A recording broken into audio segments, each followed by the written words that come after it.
Assalamualaikum warahmatullahi wabarakatuh.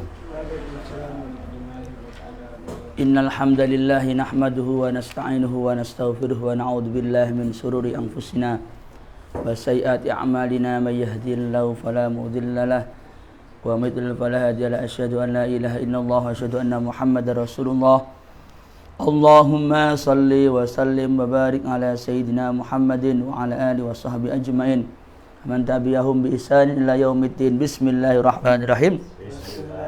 Allahumma inni a'udzubika an adilla au udalla au azilla au uzilla au adlima udlama ajhala ijla alayya rabbi zidni ilma wasi' li fi rizqi wa barik li fi ma razaqtani ij'alni mahbuban fi qulubi ibadik wa azizan fi uyunihim waj'alni wajihan dunya wal akhirah wa minal muqarrabin kathiran nawal hasanal fi'al qaiman bila zawal mubdi'an bila mithal walakal hamdu walakal minnah walakal syarafu ala kulli hal sallallahu ala sayyidina Muhammadin walhamdulillahi rabbil alamin.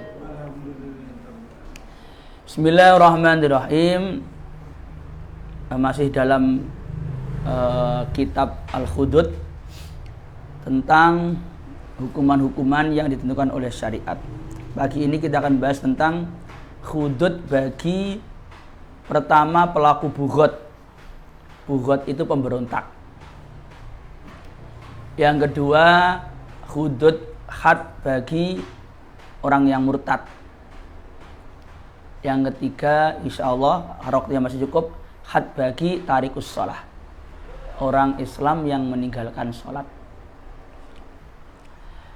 Bismillahirrahmanirrahim. Faslun utawi iki kono pasal suwiji wa yuqatalu lan den perangi sapa al-baghi, wong kang berontak.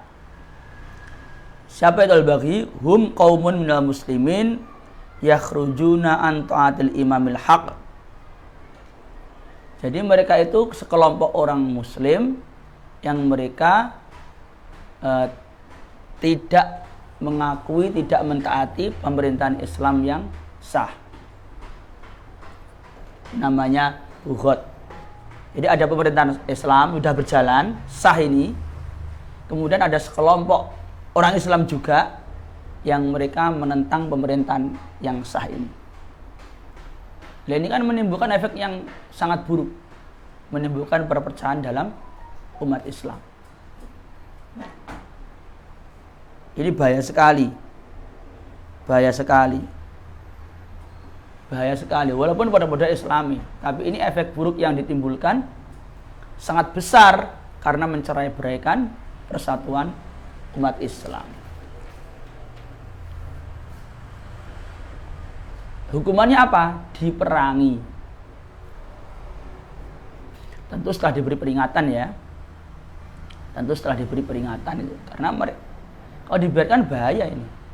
Iya. A'udzu billahi minasyaitonir rajim. Wa in ta'ifatani minal mu'minin naqtatalu fa aslihu bainahuma. Kalau ada dua kelompok orang Islam berperang, damaikan. Fa in baghat ihdahuma 'alal ukhra faqatilul lati tabghi hatta tafi'a ila amrillah. Nek ana sing mokong, sing pemberontak mau, udah perangi pemberontakan itu. Fa in fa'at fa aslihu bainahuma bil 'adl wa aqsitu innallaha yuhibbul muqsitin.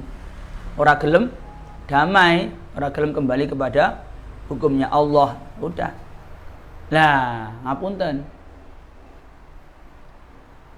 Sebagian teman kita dulu ada yang kalau diteruskan bisa nanti masuk bab bughat. Jadi di Indonesia ada pemerintahan yang sah. Halo, Pak So, lah mereka ingin mendirikan pemerintahan dalam pemerintahan. Nah, ini bisa masuk bab bughat. Tapi oleh undang-undang dibubarkan.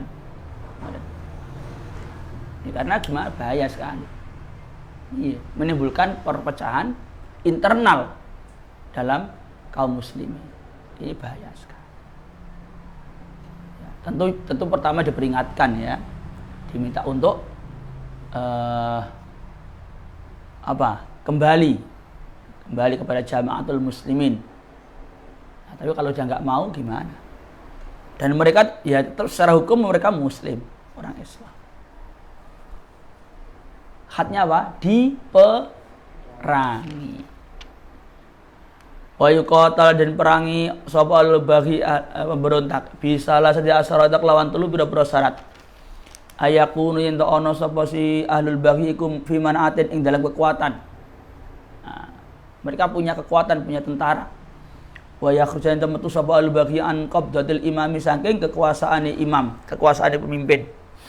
Mereka tidak mau patuh lagi. Wa ayakuna yen ana iku lam kedal bagi apa takwilun alasan saihun sing memiliki dasar. Nah, ini 3 syarat ini. Walaupun mungkin alasan mereka memberontak itu ada sedikit alasan yang bisa diterima. Tapi tetap gak iso, maksudnya tetap gak boleh seperti itu. Contoh yang paling fenomenal dalam Islam adalah ketika Khalifah Ali bin Abi Thalib dibaiat oleh kaum muslimin jadi khalifah, ada kelompok lain yang di bawah pimpinan Sayyidina Muawiyah yang tidak mengakui khalifah Sayyidina Ali.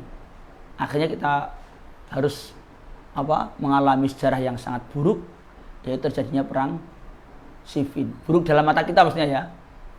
Sejarah yang mengenaskan lah. Ribuan sahabat Rasulullah meninggal dunia gara-gara tidak ada persatuan. Oke. Kalau nggak salah sekitar berapa? Ada yang mengatakan sampai 40-an ribu sahabat Nabi loh.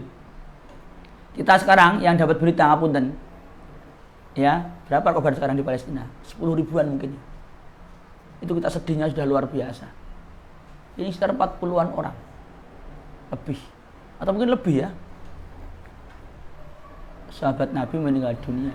Dan itulah kenapa kita sangat mengapresiasi langkah yang diambil oleh putranya Sayyidina Ali. Siapa itu? Sayyidina Hasan.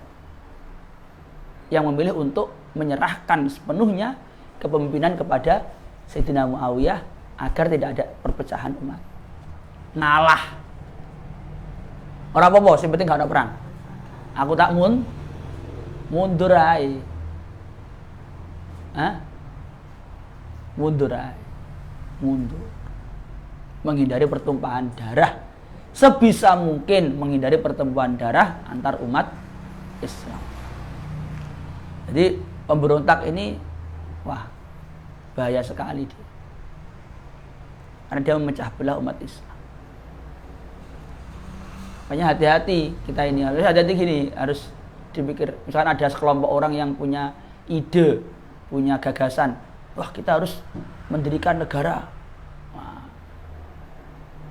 Dalam sebuah negara loh, ini bisa masuk kategori apa?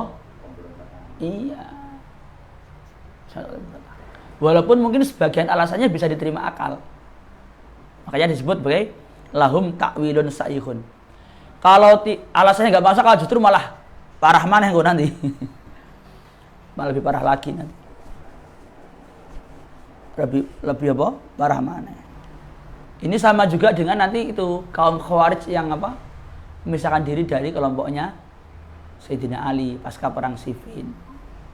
Juga Syiah juga itu kan mereka misah medal. Nah, ini bisa termasuk masuk kategori bugot nanti. Kayak dalam sejarah kita menyaksikan ada perang melawan orang Khawarij, ada perang melawan orang-orang Syiah. Cuman kita kok Mas. Ngantuk Mas. Iya. Ngopi Mas. Oke Mas. Oh, iya. Ya wis. Ya kita sekedar tahu aja. Wala yuqtalan ora kena den patani sapa asirhum tawanani al-baghi. Kalau dari mereka ada yang ketahuan, dilarang membunuh ya, haram. Mereka orang Islam. Wala yughnawan ora kena den jarah apa malhum bandane al-baghi. Hartanya tidak boleh dirampas. Mereka masih budaya Islami. Wala yudaffa fulan ora dieksekusi, dihabisi. Sapa ngala jarihim korban lukane al-baghi. Kalau ada yang terluka di antara mereka ya dirawat, nggak boleh dieksekusi. Jadi sekali lagi mereka itu tetap orang Islam. Hukumnya apa? Berlaku hukum Islam. Kalaupun mati ya dirawat sebagai orang Islam. Jadi beda dengan perang melawan apa? Kafir harbi, nggak sama. Nggak sama. Nah, itulah yang hukum yang berkaitan dengan pemberontak. Diperangi. Jadi sekali lagi kalau ada pemberontak seperti itu, langkah pertama apa? Diajak untuk berdamai. Ya, diajak untuk berdamai. Baru kalau tidak bisa, baru diperangi. Ada pemberontakan dalam negeri bahaya sekali. Di Indonesia kita pernah ngalamin sini apa? PRRI apa sih ini? Zaman dulu men. Apa? Nah, belajar sejarah itu, ya kan ada kan? Ya. Berapa kasus kan? Akhirnya ya diperangi. Gimana? Oh mau mendirikan negara dalam negara, ya terpaksa gimana? Ya, karena kalau sudah tidak bisa diajak damai, ya terpaksa. Langkah terakhir apa? Diperangi. Tapi tidak sama dengan merangi kafir harbi ya nanti. Hartanya tidak boleh dijarah, tawannya tidak boleh dieksekusi, dan seterusnya dan seterusnya. Ya cukup, sementara cukup. Seperti kamu jangan ikut orang-orang yang bugot. Iya. Kayak bener tapi kita sudah membuat perjanjian al-muslimuna ala surutihim. Kita buat perjanjian namanya apa? Negara Republik Indonesia. Just api elek kita sementara ini ya kita terima ini. Baiknya buruknya ya bismillah. Ya kalau memperbaiki ya ayo dididik ya, dikader orang-orang yang soleh, orang muslih untuk jadi pemimpin di berbagai level, berbagai bidang. Contoh misalnya, itu kan yo idealnya ya. Misalnya sing eksekutif wong soleh, menteri ini wong soleh, presiden ini, wakil presiden, gubernur ini wong soleh kabeh. DPR ini wong soleh, DPRD wong soleh. Wong nang jaksa nang hukum wong soleh kabeh, ya aman toh. Pak So. Ya aman. Enggak pilihan uang. Tapi yes. Jadi usahakan. Jadi jangan mengira ketika Pak So ini mendidik anak dengan tujuan jadi anak yang soleh itu apa? Suatu yang sepele, enggak, ini suatu yang besar. Anak Pak Soleh, anak Pak So jadi gubernur sing soleh, kan luar biasa. Ya Pak So.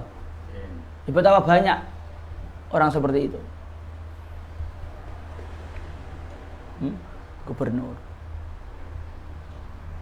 Apa-apa Pak Camat lah, Pak Camat. Camatnya soleh. Untuk Pak apa ya? Lurah. Lurah wis. Lurahe. Nek gak lurahe soleh lho gampang wis. Lurah nek gak soleh coba. 17-an ya. Ngundangnya ya panggung, dangdutan ya mendem. Coba. Ya ora? Iya toh nang desa-desa iki. Nek lurah gak soleh. Acara 17-an mengenang jasa para pahlawan. Lha apa? Terus mendem. Kok iso? Tapi nek lurah soleh kan ya apa kirim doa toh. Minimal dongakne toh. Atau mungkin keluargane pahlawan yang di kampung itu dikasih santunan toh. Veteran-veteran dikasih beasiswa piye anake piye. Wong soleh. Ya, makanya ketika jenengan mendidik anak jadi orang soleh itu jangan dianggap sepele. Itu ya manfaat untuk dirinya sendiri si anak itu jadi orang baik, untuk sampean, juga untuk Masyarakat kita nggak tahu kan, masa depan anak kita nggak tahu dadi apa. Sebetulnya ketika dia jadi orang soleh, jadi orang yang baik ya insya Allah. Baik untuk dirinya sendiri dan juga untuk keluarganya, juga untuk orang lain. Itu caranya harus ngono kuwi. Cara yang kedua berbahaya apa itu? Menghancurkan negara, membuat negara baru. Pasti akan banyak jatuh korban. Faslun utawi kina pasal suwiji. Wa man dari sabane wong iku irtada murtad sapa wong manil islami saking Islam. Ya ustuti ba mongko den amprih tobat sapa wong. Salasan kelawan telung ambalan. Fa inta ba mongko lamun tobat sapa wong ya wis alhamdulillah. Wa ila lamun tobat ya kutilah mongko dipateni sapa wong. Walam yughassalan ora didusi sapa wong. Walam yusallalan ora den salat sama alai wong. Walam yudfan lan ora dikubur sapa wong fi maqabiril muslimin ing dalem pira-pira pekuburane wong Islam. Kalau ada orang Islam murtad keluar dari agama Islam, dimintai tobat 3 kali. Tobat diingatkan. Ora gelem, parane maneh diingatkan, tobat. Ora gelem. Tobat. Ora gelem. Cekel polisi, konang pengadilan, disidang. Tuntutannya apa? Hukuman mati. Mari kecekel, sidang, ternyata wis tuntutan terpenuhi, hukum mati wis. Celang. Setelah mati udah. Dia tidak dimandikan, disolatkan dan dikuburkan di kuburan muslim. Dia mati dalam keadaan kafir. Ya wis ngono ae wis.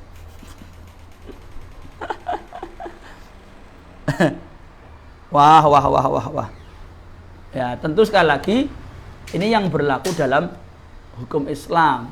Lah, kalau di negara kita gimana ya? Tentu hukum ini saat ini tidak diadopsi. Ya. Terus gimana? Ya wis, apa nih mana? Nah ini maksudnya kita minimal tahu bahwa hal tersebut menurut aturan Islam itu dianggap sesuatu yang kejahatan yang berat, karena sesuatu yang sepele. Karuan nang jaba Islam ya wis, tapi nek wis mlebu Islam, mlebu metu kuwi lho sing bahaya niku. Dong ora, mlebu metu. Dong Pak So nggih. Nek karuan dia apa? Misalkan Yunus non muslim, ya wis. Agama apa? Ya wis kita ikat perjanjian hidup bersama rukun. Iki enggak sing masalah iki lho. Nus mlebu Islam, terus nah iki sing masalah.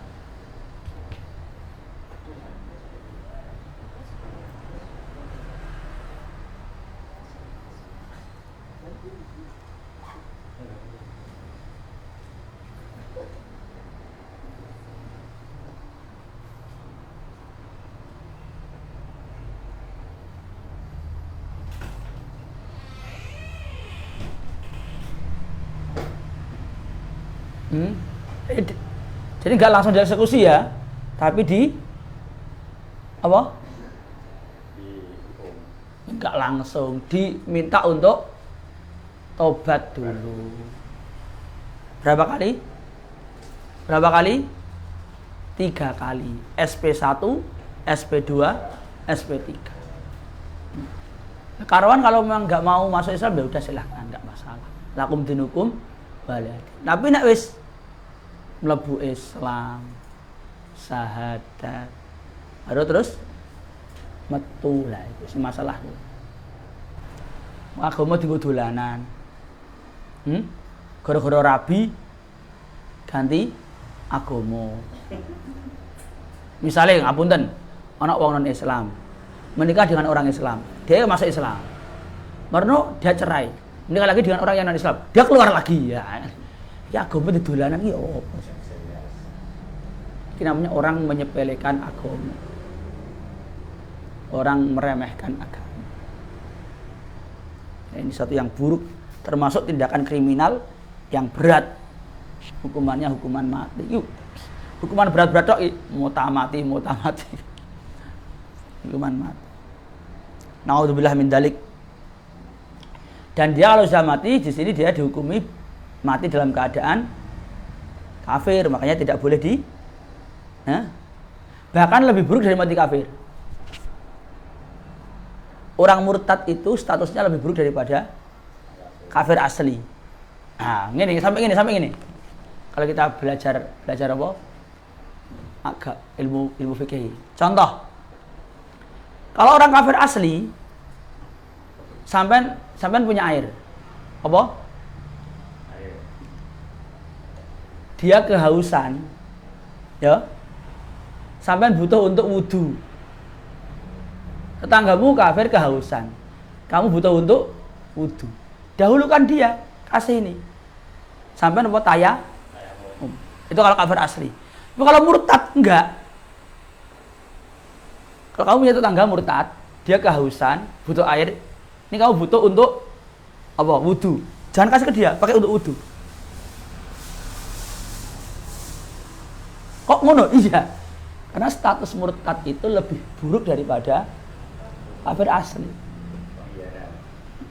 Nah, lebih kalau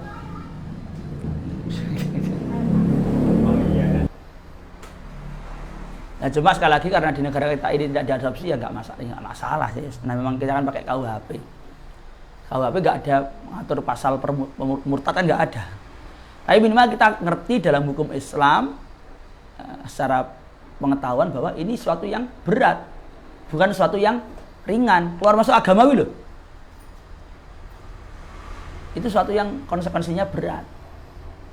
Dipandang suatu yang berat dalam syariat, bukan suatu yang ringan. Bahkan ngapunten, diterusne ya. Sampeyan duwe sapi kehausan. Sampeyan duwe banyu wong sak ember. Sapi ini apa? Halo, sapi ini apa? Kehausan. Sampeyan butuh untuk wudu. Dahulukan sapi. Sampeyan tayamum ae. Tapi orang murtad enggak. Sampeyan tanggo murtad kehausan. Kasar kayak banyu nggonen wudu ae. Mati yo wes. Sampai segitunya. Karena yang dilakukan orang ini adalah sekali lagi tindakan kriminal yang berat. Tindakan kriminal yang berat sekali. Yang berat sekali. Rawal Bukhari an Ibnu Abbas radhiyallahu anhu qala Nabi sallallahu alaihi wasallam man baddala dinahu faqtuluhu. Man baddala dinahu faqtuluhu. Keras sekali. Tegas. Man baddala dinahu faqtuluhu. Dan orang murtad itu nanti semua amalannya akan hangus. Jadi ngapunten, misalnya contoh ya. Ana uang ya. Dia umur 50 tahun dalam keadaan Islam. Ya ibadah, sholat, zakat, puasa, haji. Kemudian dia murtad seminggu. Atau orang dino lah. Telung dino, murtad. Semua amal yang 50 tahun itu walaupun mungkin dia masuk Islam lagi setelah diistitabah, diminta tobat, dia masuk Islam lagi, misalkan sadar, tetap amalnya sing 50 tahun lah tadi. Nah, kayaknya naudzubillah min dzalik, aja sampai murtad. Jadi walaupun ngapunten wahyu Pak Saw, jadi murtad terus diminta tobat toh. Terus dia memang kembali ke Islam. Benar dia tidak dieksekusi kan? Tapi amalnya hangus. Nah, misalnya gitu. Sekali lagi dimintai tobat dulu ya, salasan. Tidak langsung. Dan sekali lagi ini yang melaksanakan adalah apa? Ya negara, pemerintahan. Bukan orang per orang. Nah, orang per orang yo semrawut lah. Enggak boleh. Karena di negara kita tidak diadopsi hukum ini, ya wes. Cuma kita ini sebagai wawasan, sebagai pengetahuan bahwa murtad itu sesuatu yang sangat besar keburukannya. Bukan tindakan kriminal biasa. Dan tindakan kriminal yang berat. Extraordinary crime. Wa may yartadid minkum an dinihi fayamut wa huwa kafirun. Yang terakhir tentang hukum orang yang meninggalkan salat. Faslun utawi iki kono pasal suwiji. Wa tariku sholati utawi wong kang ninggal salat. Utawi wong kang ninggal salat iku ala durbaini ngatasé rong macem. Ahaduma utawi salah sijine durbaini iku ayat rukaha. Yen to ninggal sapa wong ing salat ghaira muqtaqidin. Ghaira muqtaqidin. Halih ora nekotake sapa wong liwujubiya maring wujube salat. Fa maka hukume wong iku hukum murtadi hukum wong murtad. Wa sani utawi kang nomor loro iku ayat rukaha. Yen to ninggal sapa wong ing salat kasalan kelawan males. Muqtaqidan halih tetep nekotake liwujubiya maring wajibe salat. Fa yustatabu mongko den amre tobat sapa wong. Fa intaba wa shalla mongko lamun tobat sapa wong. Wasolan gelem salat sapa wong ya alhamdulillah. Wa ila lamun ora gelem tobat ya kutila mongko dieksekusi mati sapa wong. Haddan khalih dadi had dadi hukuman.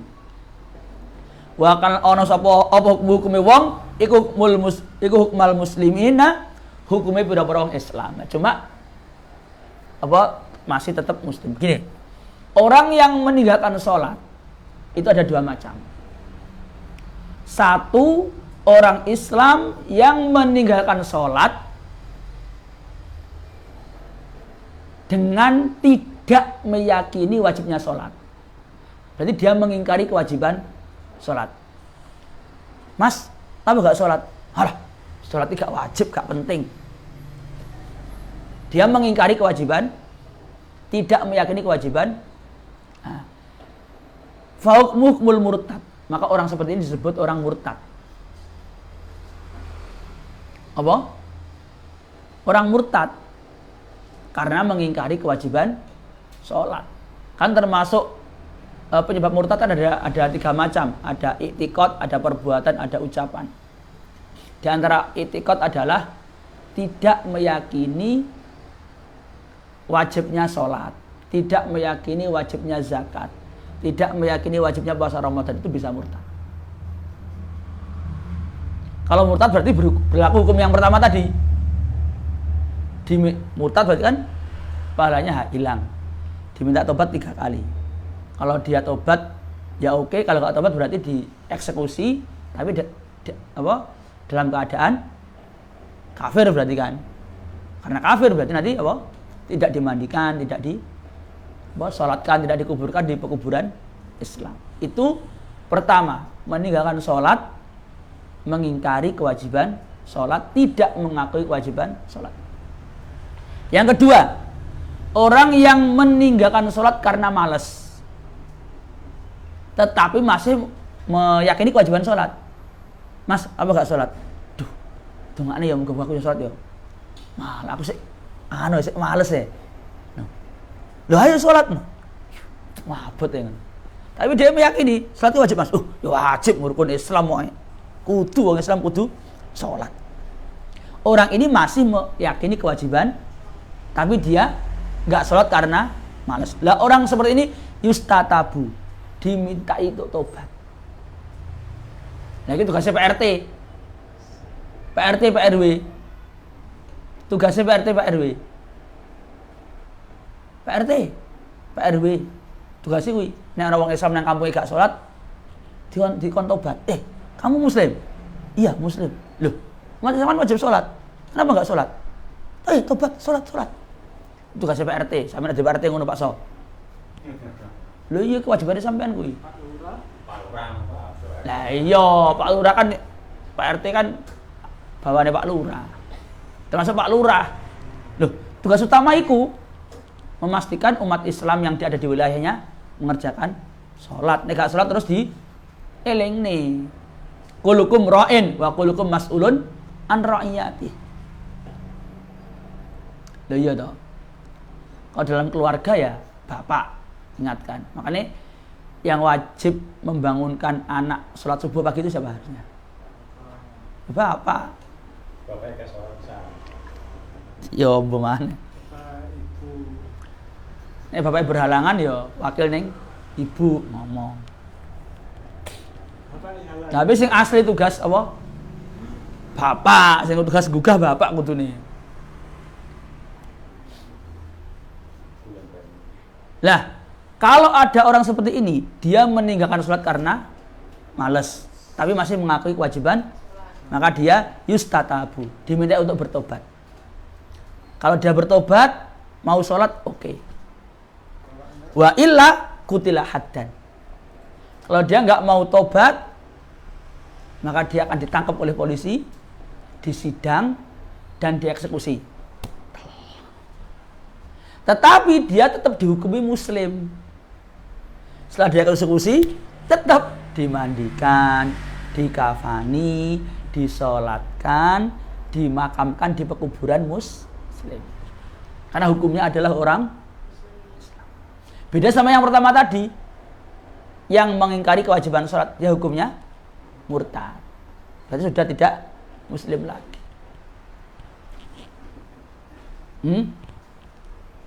Waduh, ini piye? Kok keras men ini? Loh iya. Masalah sholat ini sama dengan zakat juga. Kita masih ingat ya bagaimana Khalifah Abu Bakar Siddiq memerangi orang yang nggak mau bayar zakat. Karena orang ini merusak agama seperti ini. Karwan wong gak Islam gak sholat nggak apa-apa. Entar gak Islam karwan kan ya. Tapi wis kadung masuk Islam, ana aturan Islam kuwi jenenge rukun Islam, syahadat, sholat, zakat, poso, haji. Lagi gak gelem. Loh, sampai nak duduk karyawan promosi media, turu jam 09.00 jam 10 gak apa-apa. Loh, duduk karyawan promosi media. Tapi nak karyawan promosi media, ana kewajiban masuk kantor jam 8. Gak gelem. Ya eksekusi. Dipecat. Loh kan gitu kan ya? Kalau sampai bukan orang Islam, nggak apa-apa, nggak sholat, memang bukan kewajiban. Tapi dengan sadar masuk Islam, loh Islam itu duwe aturan. Pak Bos, syahadat, sholat, zakat, poso, haji. Lah iya toh, iya. Duwe aturan. Sampai numpak sepeda motor ya, Bu. Yang jalan kudu nggo helm. Ini kepala saya sendiri, kenapa harus pakai helm? Ya tetap ditangkap, didenda. Ya. Lah, di antara aturan yang berlaku dalam Islam adalah sholat adalah termasuk rukun Islam. Bahkan termasuk ajaran Islam yang paling pokok. Dikatakan sholat bagi agama adalah bagaikan kepala bagi badan. Lah nek wong ngaku agama Islam kok gak sholat, padha karo badan gak ana kepalane. Demit lah. Iya. Gak iso. Pasti agamanya pasti akan hancur, pasti rusak.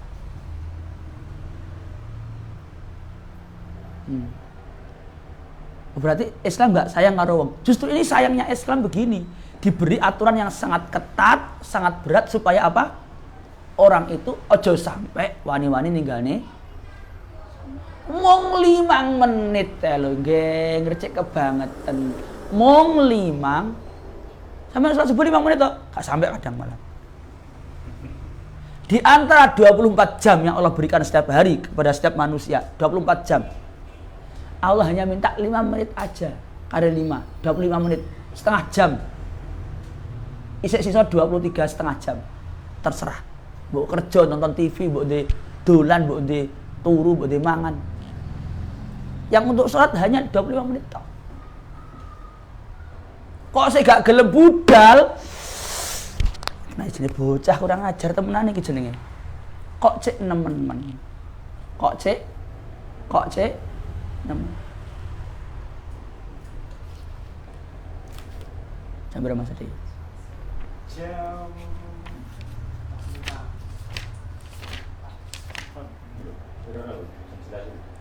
ya.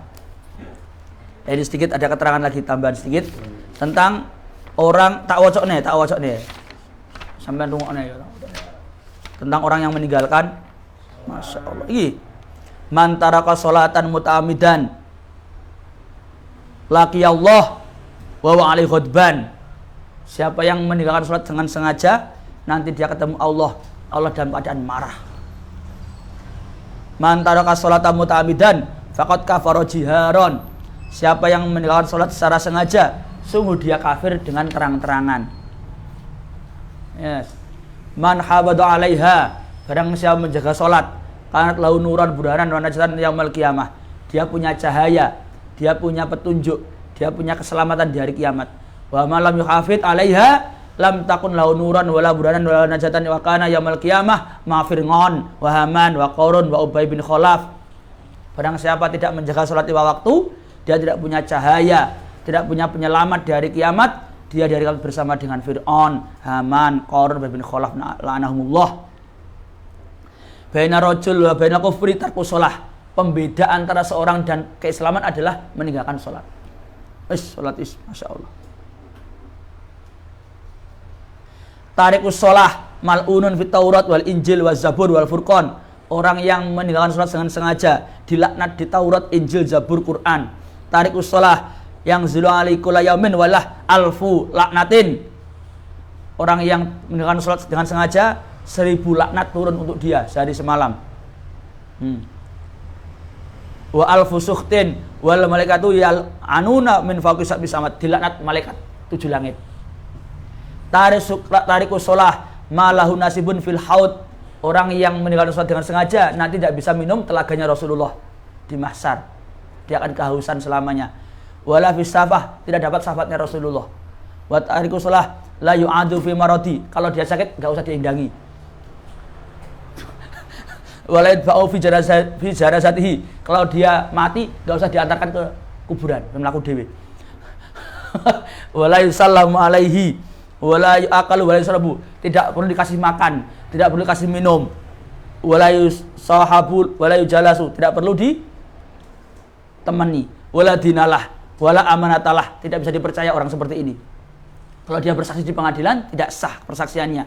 Ora sah dadi saksi nikah wong sing gak salat. Ora sah. Ana wong nikah ana ijab kabul dadi saksi gak sah deh.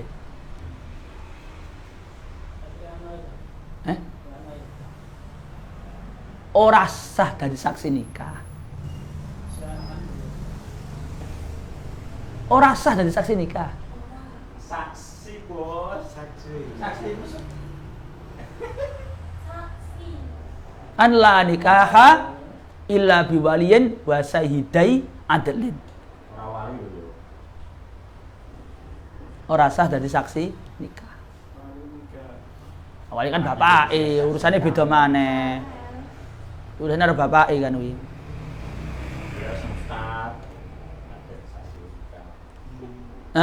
Tarikus shalah yudha'afu lahul adab di'fain, dilipat gandakan siksanya. Wa ya'ti yaumil qiyamah wa qad ghulat yadahu ila unuqih. Tangannya akan terikat di lehernya. Wal malaikatu yadribun, tutuki malaikat. Dalau jahannam, dibuka neraka jahanam. Fa yadkhulu fi babiha kasami. Cepat sekali masuk neraka jahanam, seperti anak panah. Wus. Bayahwi ala ra'si, dalam keadaan tersungkur, nyosop. Ngindak Qarun bersama Qarun wa Harun wa Haman. Insyaallah Qarun wa Fir'aun wa Haman. Apa? Fir'aun, Haman, insyaallah. Fidarika sawinan nar. Tarikus shalah idza rafi'atil luqmah ila fi qalat lahu la'anakallah ya aduwallah taquduskallah wala tudi faridah. Orang yang enggak salat kalau makan nih, makanan ini misuh, laknat bagi kamu. Hah? Ya maksudnya ngono, misuhnya ngono. La'anakallah. Hah? Semoga Allah melaknatmu. Kamu makan rezekinya Allah, tapi enggak mau sujud kepada Allah. Enggak mau mengerjakan perintahnya Allah. Kamu makan rezekinya Allah setiap hari. Menghirup nafas dari Allah setiap hari. Minum air ciptaan Allah, tinggal di bumi-buminya Allah. Setiap hari menerima pemberian Allah, tapi enggak gelem salat mung 5 menit. Kurang ajar. Panganan lho misui. Masya Allah.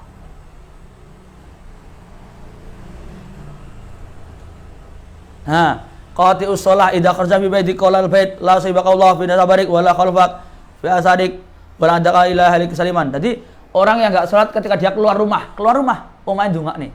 Moga-moga kamu nggak kembali dalam keadaan selamat. Omahe ndongak nih moga celaka ning dalan kamu. Nah, itu di antara sekali lagi betapa beratnya dosa meninggalkan sholat secara sengaja. Tolong jangan dianggap enteng. Tolong jangan dianggap enteng. Ini suatu yang sangat berat. Termasuk tindakan kriminal yang extraordinary crime. Tindakan apa? Kriminal yang sangat berat. Bahkan disebutkan min angkaril munkarat wa akbaril kabair wa hasil muharramat tarku ba'dul muslimin as-salawatil maktubat. Kemungkaran yang paling mungkar, dosa besar yang paling besar, keburukan yang paling buruk. Apa itu? Sebagian orang Islam meninggalkan salat fardu. Gitu. Walau alam biswa. Ojo sampai ninggal. Pakso. Sampai duwe anak, mecahne piring, oleh mbok sabluk apa gak? Gak oleh. Mecahne piring. Iya. Walaupun sengaja. Ora oleh disabluk. Tapi nek anak sampean gak gelem salat. Perintah ya, Bu. Wadribu. Nah, iya. Diberi peringatan dengan cara ora diantemi loh ya. Diberi peringatan yang keras. Aso, ada anak umur 10 tahun, gak gelem budal sekolah, oleh duduk bukan? Enggak. Tapi gak gelem sholat. Gitu. Karena sekali lagi meninggalkan sholat itu adalah suatu dosa yang sangat besar, perbuatan kriminal yang sangat berat. Bahkan kalau kita tadi hukuman sampai hukuman apa? Berarti kan kriminal yang berat, maka jangan dianggap ringan. Maka urusan sholat ini kalau kita jangan sampai menganggap ringan. Ini suatu yang sangat berat. Ya tadi loh, wong kita ini setiap saat, setiap waktu menikmati pemberian Allah. Wong 5 menit taikong. Toh 5 menit ini juga untuk kebaikan kita juga. Kok ya ora gelem? Cek kenemenan. Rabbi ja'alni muqimas shalah wa min dzurriyyati rabbana wa taqabbal du'a. Rabbana firli wa liwalidayya wa lil mu'minina yauma yaqumul hisab. Mudah-mudahan Allah menjaga kita semuanya. Selalu memberi kita hidayah, taufik, pertolongan, dan kita, anak cucu kita, keluarga kita semuanya Allah jadikan termasuk orang-orang yang menegakkan sholat. Amin Allahumma amin. Alhamdulillah kitabul hudud sudah khatam.